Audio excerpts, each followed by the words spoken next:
Hello everyone and welcome to your guided reading lesson for today. So we're going to start off with a recap of our poem from last week, okay? What Has Happened to Lulu by Charles Causley. So hopefully I know it went through your answers and a lot of you gave a really good go at answering those, so well done, okay? It was a tricky poem, but you did a really good job. Now, let's go through the answers. So, how do you think Lulu left the house? Well, you've got three options here, haven't you? You've got car, a bicycle, and on foot. Now, I went for car, and the reason why is because I heard an engine roar, okay? So she's saying, like, I woke to voices last night. I heard an engine roar. So to me, I thought, well, that seems to be the most likely way that Lulu would have left the house. And I just want to clear up. Some of you might have thought, Mr. Messenger, why did you tell us that Lulu left the house? Because that's the poem. But for me, actually, I think although this poem is called What Has Happened to Lulu, the far more interesting question about this poem is not what, it's actually why. So you kind of, once you read through, you can see that, you know, it's quite clear that she has left and she's gone. But the reason, sort of the most interesting, like I say, the most interesting question is why has she left? Okay, and we can start to think about that. Although we don't directly answer that in today's work, we can start to think about that and the reasons why Lulu might have left. Okay, right, we'll carry on. So what word class do you think crumple is? So you'll notice here, she says, and why do you crumple that note on the fire? Okay, crumple. So crumple is a verb, okay, to crumple. It's like to scrunch something up, crumple it together, okay? It's a verb. And then this question here, choose the word that best describes how the person asking the questions is feeling. Now I noticed some of us put disappointed, okay? But I would say that right now, the person asking the questions is most likely to be feeling anxious, okay? They're definitely not excited. They're definitely not confident. They might be disappointed that Lulu is not there anymore, but I would say most likely is that they're feeling anxious. Why? Because they're asking so many questions. They're trying to work out what's going on. I'm like, Moa, what's going on? Why has she left? Why is there nothing by her bed? You know, why is the money box gone? Okay, they're struggling to come to terms with it and asking lots of questions. So I would say they are feeling anxious. Right, question 4. So these are the questions that require a bit more of an in-depth explanation. Do you think the person asking the questions is a child or an adult? Explain your answer. Think about the structure of the poem. What are there lots of? Use point, evidence, explain. So I have said that the child, the person asking the questions is a child, okay? Now I've given you an answer here. Let me talk you through it. And now this is interesting. I really enjoyed reading some of your answers to this one. You came up with some really interesting points. So I've said, I think the person asking the questions is a child because of the structure of the poem. The poem is written as a series of unanswered questions, and asking lots of questions in short succession is something we typically associate with children as they try to make sense of the world around them. So, for example, I'm sure many of you will remember the first time you discovered the word why, and you kept asking your parents and carers, why? Why? Okay, it's that kind of it's really common in children to sort of just ask lots of questions because that's how you learn, isn't it? That's how you find things out.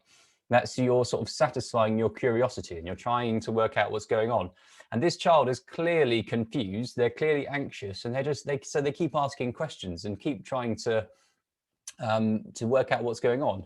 So and then I've given some evidence. Okay, so that's my point. I've given some evidence. For example, the final 2 lines of the 4th stanza state, "Why do you tell me the things I heard were a dream and nothing more?" And now there's something interesting in these lines that I go on to talk about, and that's the fact that from these lines, we can infer that despite the child's constant questioning, the mother is withholding information from them because she thinks they are too young to understand or process what has happened to Lulu, okay? So it's these 2 lines here, you see.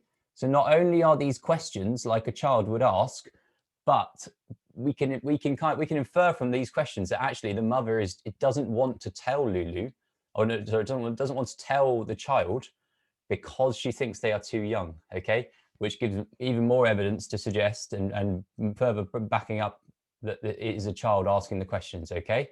Because clearly the mother just doesn't think that the child is ready to understand. Maybe the mother herself is also struggling to process, which I think she is, but I think it backs up our sense that this is a child asking the questions, okay?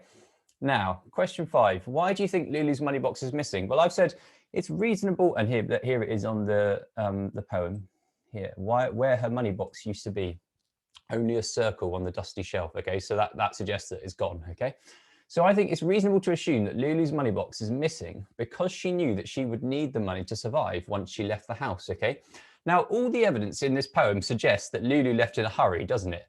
Because the mother's confused. The mother doesn't have a clue what's going on, and we can kind of safely assume that that Lulu is likely to be the mother's daughter.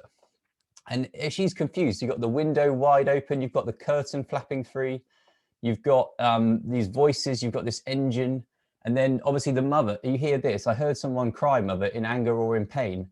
So it obviously wasn't a kind of a, oh, Lulu's going to leave at 3 o'clock on Saturday. All right, it's going to be great. She's going to leave. Bye, Lulu. Everyone's ready. The family says goodbye. Okay, she's clearly left in a hurry. She's gone. Okay, so she needs the money because she's probably, as we can kind of infer that Lulu's probably quite young. Okay, the mother wasn't expecting this, and Lulu is relatively young. Okay, and she's unlikely to have lots of savings. So she's going to need her money box. That might be the only money she has in the world, okay? And she's gone off with that money because she knows that once she leaves the safety of her house and her mother, she's going to struggle, okay? Now, I think this is a nice time to think about who Lulu is and maybe how old Lulu is. And I think the impression I get is that Lulu is probably a late teenager, so maybe 17, 18, and maybe they're a bit fed up in their house and they want freedom. Okay, as children get older and older, they tend to get more and more keen to leave and fly the nest and go off and do their own thing. And I get that impression that she's reached that stage where she's had a taste of adulthood and she thinks, you know what, I'm fed up here, or something's happened between her and her mum, and she's like, I'm going to go now. So I think she's at that stage where obviously the mother still wasn't ready for her to leave. Because, you know, at 18, you certainly don't know, you certainly don't know that much about the world, but she's obviously capable of leaving. And so I think that is the crux of the poem. But obviously, why is the interesting thing. But I would say it's most likely because she wants that taste of freedom. Okay, she wants to experience the world, and maybe she feels a bit stuck at home. Okay, that's the impression that I get. Right. And then question number 6, how do you think the mother is feeling right now? Find evidence from the text to back up your answer.